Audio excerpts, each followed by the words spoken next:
Hey there, I'm Maddie Gardner. Welcome to Carolina News Now. We have made it through another week, and we want to get you caught up on some of the stories that you may have missed out on. Carolina News Now is powered by 6 television stations across North and South Carolina. We are bringing you the biggest and the best stories from all 6 of our markets. But first, we want to get a check of the forecast. The weekend is among us. Maybe you're doing some last-minute Christmas shopping or preparations. So we're going to check in now with meteorologist Rachel Coulter. I'm WBTV meteorologist Rachel Coulter talking about some changes as we head into the weekend, really across all of the Carolinas. So Saturday, going to be certainly warmer than average. Some of us could even tie, if not come close to getting some of those records. So we're going to be very, very warm, but eventually changes will move in. So cooler conditions for the second half of the weekend. And in the meantime, we're going to be tracking some rain chances as well. So just to give you some perspective and a context here, this is what we're expecting here in the Charlotte area. Temperatures in the 70s Saturday, 60s down towards Sunday, and not everyone will make it to that 60-degree mark. Would not be surprised to see some upper 50s in several locations. We're going to be looking at the potential for some rain as well as we have a cold front track across the region. So that's going to bring rain mainly on Saturday if you're going to be in the western Carolinas, but into Sunday, some lingering showers are also going to be possible as well. And of course, those rain chances will eventually wind down as we wrap up that weekend. Rachel, thank you so much. So we begin with the story on everyone's mind, the countdown to Christmas. Next week at this time, you should be ready. Santa Claus is certainly coming to town. But between the tornado damage in the central United States, the supply chain issue, and a surge in online shopping, shipping gifts to relatives, to friends, to family, it might be a little more difficult this year. So Dee Dee Gatton has some ways to make sure that your gifts arrive on time. Come on in. 2 of those? Yeah. Okay, honey, you got it. Catherine Beal with Dilworth Packing Company says this has been the busiest week so far. Beal says the way you pack could cost you in the long run. They think this putting it in a box is going to arrive safely. If it's breakable, you've got to have lots of bubble wrap, peanuts, and usually the most helpful is to line the box with like foam board. She says the materials you're using make a big difference. They're putting it in too small of a box. It's got to have cushion all the way around the product if it's breakable. Oh yeah, and this is a big one. You should use shipping tape, not like Scotch tape, not like masking tape, not like blue tape. Also, make sure to check which carriers offer the cheapest rates. Usually post office is less expensive, but when you start going to the West Coast, FedEx is less expensive. Whatever you do, plan ahead and get in here quick. All right, and there's your tracking number on the second page. All right, have a great rest of the day. Dee Dee Gatton, welcome to Carolina News Now. She is joining us, going to talk a little bit more about her story. How fun and how hectic, honestly, was the shipping office when you visited? It was pretty hectic. There were a lot of people coming in and out. I was one of them. I am a procrastinator in this regard, so I didn't even ship out any of my stuff until yesterday. Actually, that was the deadline if you wanted to send your stuff via FedEx or USPS for ground shipping to make it in time for Christmas. But starting next week, you can continue to send your packages via 2-day shipping or 3-day shipping, but you just have to keep in mind that it's going to cost you more because there's a surcharge for holiday shipping. Right. So, and better late than never, honestly. Yeah. Like, you should still ship your gifts to family and relatives. Dee Dee, were there any more tips that you just didn't have time for in this story to tell us about? Yeah, you probably maybe shop at Amazon. You get a lot of boxes. I know that I'm one of those people. Don't throw those away. Recycle them because it's cheaper actually to put all your gifts in one big box and then ship them out instead of shipping them individually. That's a good tip. I actually got a box today from UPS. I was like, what I didn't order anything, right? Like, usually I know what's coming. Yeah. What is this? And I opened it, and 3 wrapped presents that a friend sent me. So sweet. But it was so smart of her to individually wrap the presents and then put them in one big box. Right. And then put lots of padding around it. But yeah, that definitely is the way to go. A lot cheaper. 'Tis the season for busy post offices. Yes, it is. All right, Dee Dee, great information. Thank you so much for joining us here on Carolina News Now. Thank you. All right, we want to get to some big news this week. Of course, we have been talking about the tornadoes in the heartland, and you know, the weather community is still working to assess the past weekend's devastating tornadoes, those storms. We're starting to get some insight, though, from WITN meteorologist Jim Howard. He's going to show us what he learned. He looked closely at this system and its run-up and the aftermath, and Derek Rush has that story from eastern North Carolina. Mass devastation. It's very horrific when you look at the amount of damage that has gone on across multiple states with those tornadoes. Damage on a level Onslow County Emergency Services Director Norman Bryson compared to tornadoes that he remembers in North Carolina from his childhood. I was in part of a set of tornadoes that actually came up through South Carolina. Strong tornadoes, F2s, F3s that came through. My parents' house was actually destroyed in that. My father and I actually drove into a tornado as we were coming home from church that evening. Multiple reports of tornadoes in 8 different states between Friday and Saturday have claimed dozens of lives, with several still missing. WITN meteorologist Jim Howard explained how unusual weather patterns could have played a part. This very warm autumn, not only here but nationwide, so a lot of warm air was in place when that cold air dove down out of Canada, and we spun up this massive tornado outbreak. An outbreak outside of its usual season. And we talk about outbreaks like this occasionally in the spring during tornado or severe weather season. This is rare in December, and I'm not saying it's a direct cause of what happened, but it certainly helped fuel the strength of some of these storms. Warm air systems are predicted to linger, which both safety officials and weather experts want people to look out for. And certainly as we head into the winter season, it looks like the trend will be continued above normal temps. Not to say something like this will happen again, but we may see an uptick in the number of storms going into the winter. It is an occurrence that can happen here. It's one of the things we try to talk people about in preparation. Let's get to the lowest level away from the windows. Small room, interior room, bottom floor. If you're in your vehicle, pull over if you can't avoid the storm.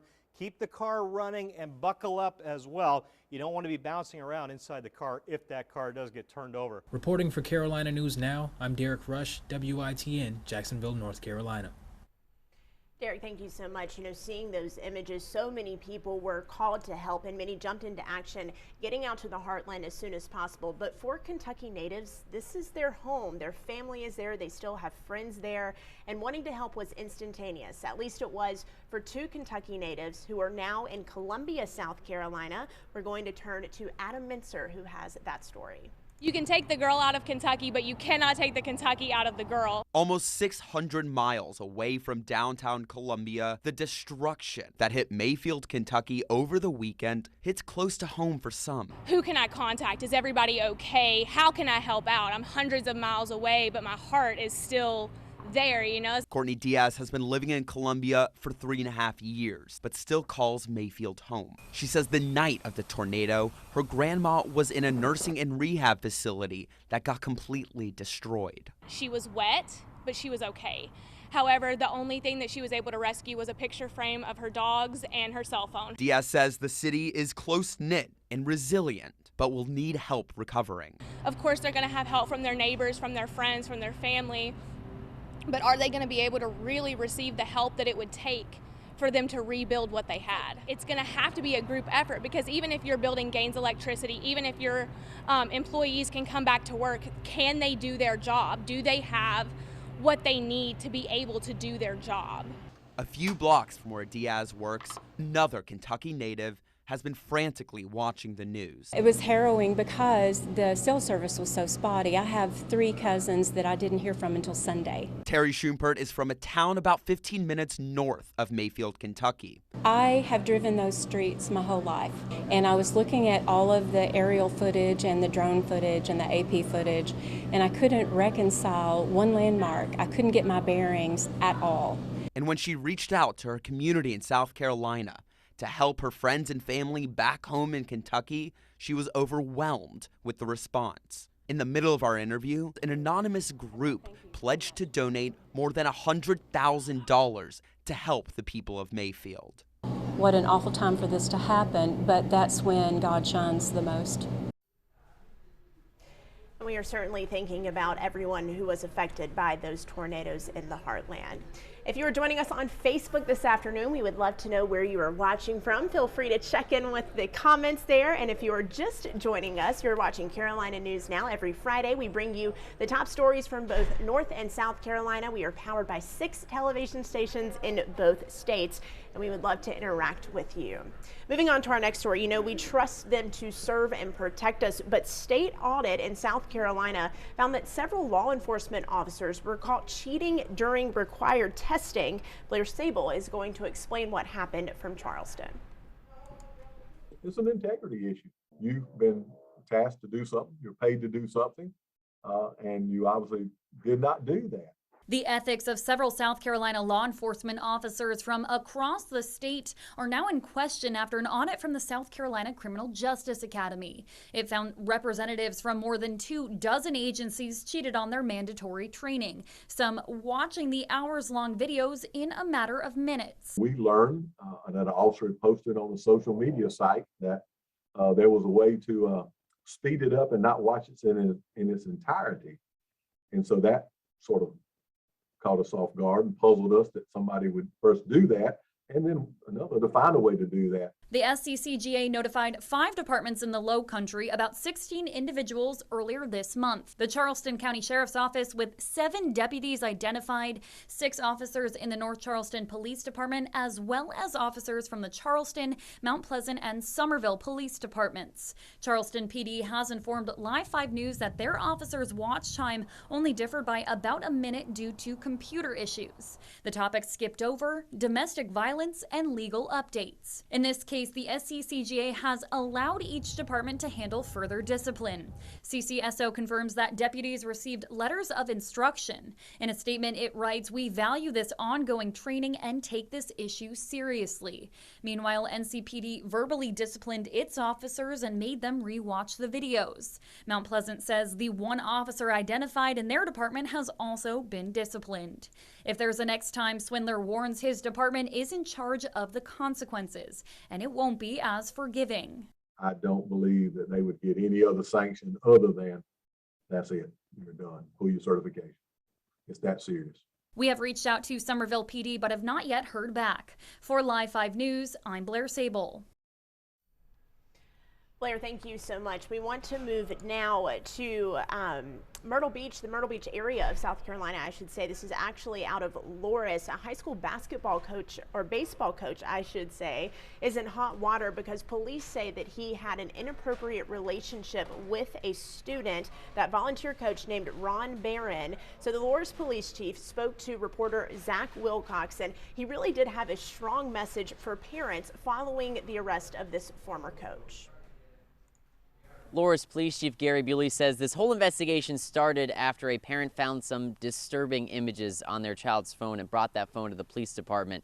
And that's why he's hoping that this arrest serves as a reminder to parents to make sure they're keeping up with what their children are doing on those cell phones. And that's how it all started. The parents of the victim came in, I guess, observing the juvenile's phone and noticing some activity that shouldn't be going on. Loris Police Chief Gary Bewley says his department's investigation started with that phone and grew into the biggest case they've had involving a juvenile under his command.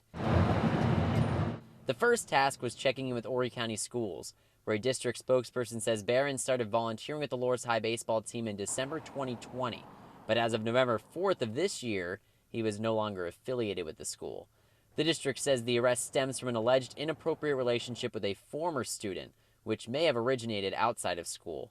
Bewley says from there, the department went to First Presbyterian Church, where Barron was the youth pastor. But nothing came out from the church. It was definitely solo with the victim that we've seen so far. In a statement to WMBF News, First Presbyterian says church leadership immediately accepted Barron's resignation. The statement goes on to say that the church welcomes anyone to pray with them for the impacted individuals. After a month-long investigation, Loris police arrested Ron Barron and charged him with third-degree sexual exploitation of a minor, which carries up to 10 years in jail. He is also charged with sexual battery with a student. Bewley wants to remind parents that no matter how much they trust their children, their safety on the internet is ultimately the parents' responsibility until they turn 18. So you just never know. You know, you need to make sure you check your social media, check your phone. You never know what they may be doing behind your back. Barron's bond was set at $10,000, and after posting that bail, he is now out of jail while he still faces those 2 charges. In Loris, Zach Wilcox reporting for Carolina News Now. Zach, thank you so much. Now we want to take you to Ocean Isle Beach. You know, they are some of our favorite residents. I am talking about the sea turtles that we have on our North Carolina coast, but there are several challenges for those sea turtles, between bright lights on the beach to wildlife, foxes that are hungry and maybe want to harm them. But WECT's Cassie Simmons, she spent some time there on the coast talking with residents and officials, and leaders there really are focused on protecting those sea turtles and want to make some changes. After Tuesday's Board of Commissioners meeting, Ocean Isle Beach will look into controlling the fox population and cutting down on artificial light along the ocean front, all in order to save turtles. The sound of the ocean isn't what draws sea turtles back home. It's light. When those babies come out of the nest, they're looking for the stars or the moon. But that can be a problem when you have an ocean front lined with beach houses. And they see a light bulb or a house light or a street light or even these bright flashlights, they will go directly to that because that's what they think is the star or the moons or the effervescence of the breaking waves. Ocean Isle Beach lost 800 turtles due to light pollution this summer. Town leaders hope its newly modified light ordinance will help cut down on the problem. What we're doing is requiring all new construction on oceanfront or second row to have either a baffled light or one that shines light downward. Oceanfront homeowners like Scott Chapman are happy to hear more is being done to protect the turtles. Even though current homeowners don't have to bring their houses up to compliance, Chapman has shielded lights ready to go in his garage for anyone that wants to add to the effort.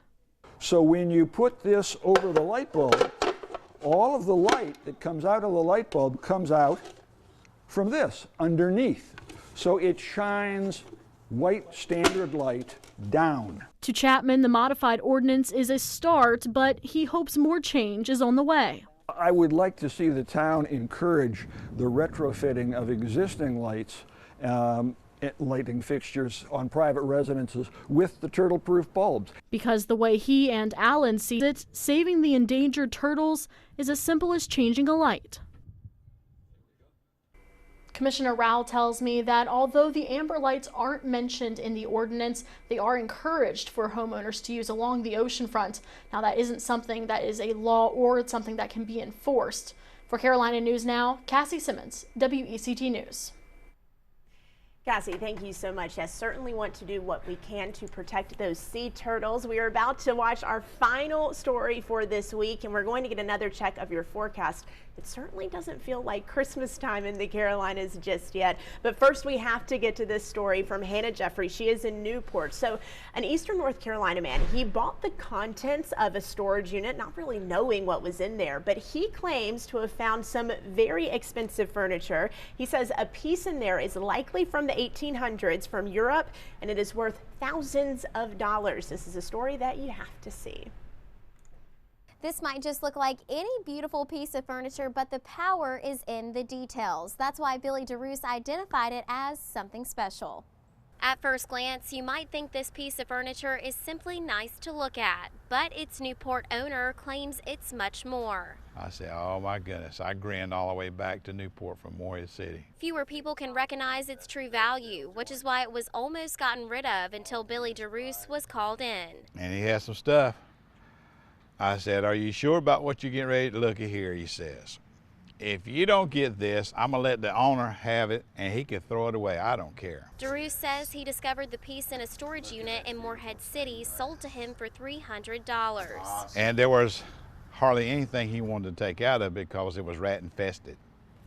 Evidently had been there for about 20 years. DeRoos saw through the 2 decades of dirt, discovering a 150 to 200-year-old Henry II Renaissance cupboard. The way it was carved and the color of it. And if you look at the backside of it, you see how they Didn't use a lot of fastening agents. They used a dovetail joint to hold the back on. Using his history buff skills and his over 30 years in furniture refinishing to unlock its true value. History stuck to me like a bad shoe. I love to look past the people and see what was in there in that period of time. Explaining the stained glass and intricate details signal it once belonged to a person of high stature. Those particular pieces there were the type that went into the castles and the bigger homes up there. As this collector and furniture expert works the same wood the item's original creator did so long ago. DeRue says he bought the entire storage unit for $300, but he says a piece like this would go for $5,000 to $15,000. Reporting for Carolina News Now, I'm Hannah Jeffries, WITN News, Newport. Well, I hope it is what he believes it is. That certainly is a nice Christmas present. Speaking of Christmas, just a week away.